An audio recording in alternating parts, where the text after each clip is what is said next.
Entonces el gobierno toma acciones populares. El problema que encontramos nosotros, y que justamente traemos aquí al debate, es la consecuencia populista. La consecuencia populista es que una vez que se tomó la medida popular, si esa medida popular no se tomó con el suficiente recaudo como para ver las consecuencias que puede generar a posteriori la medida, va a generar una situación que va en contra de aquellos que se intentó beneficiar. Muchas veces se toman medidas económicas sin buscar un sustento de que esa medida pueda perpetrarse en el tiempo.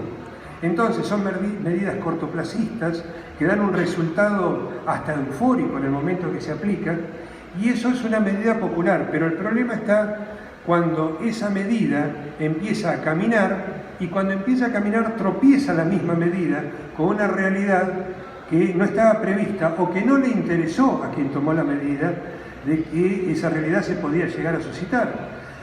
Hay un cortoplacismo que no solo es en la Argentina, que es en todos los gobiernos democráticos del mundo, que es la situación hasta la próxima elección. Ese cortoplacismo se entiende.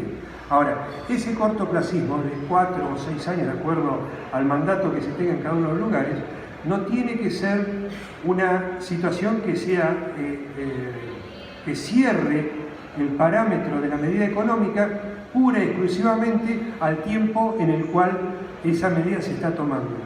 Cuando vemos que se toma una medida económica, pero esa medida está sustentada económicamente como para seguir adelante y que se perpetre en el tiempo, ahí sí decimos es una medida con consecuencias populares, porque va a traer un beneficio, va a traer una solución, va a encauzar un problema. Ahora, cuando esa medida no se ha tomado con el suficiente resguardo de lo económico principalmente, la medida puede ser muy buena, pero las consecuencias a corto plazo son populistas. Además de que a partir de haber llegado a este punto, empezamos a encontrar que hay características, dentro de las características de lo que puede llegar a ser denominado un gobierno populista, empezamos a encontrar esas características. Para esas características ya ocupamos otro de los capítulos del libro. El primer capítulo se centra específicamente en lo que son las definiciones, en búsqueda de una definición de populismo, mostrando cada una de las distintas opciones y opiniones que se han presentado a recorrer los años. Y cuando también en el primer punto desarrollamos la palabra pueblo. Esa palabra pueblo muchas veces también se tergiversa en su contenido. Y hemos encontrado que también la palabra pueblo tiene distintos significantes. Parafraseando a Ernesto Laclau, que es quien justamente ha sido una de las pocas opiniones a favor de la consecuencia populista.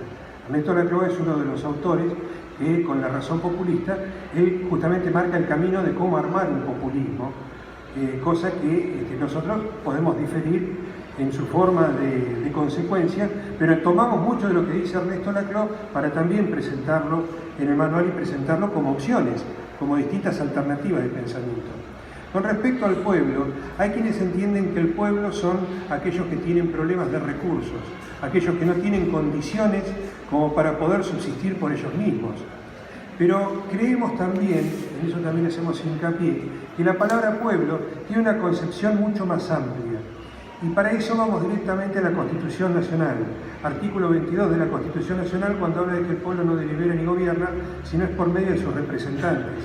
Entonces ahí encontramos, después de hacer un análisis de las 14 veces en las que en la Constitución Nacional se trata la palabra pueblo, encontramos que en ese, justamente en el artículo 22, hay un significante muy importante de hasta dónde podemos asimilar al pueblo.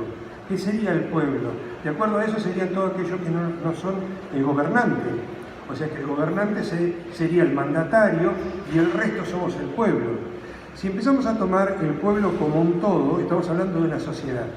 Entonces, en esa sociedad, cuando el gobernante gobierna para la sociedad, ahí está donde se representa la acción popular.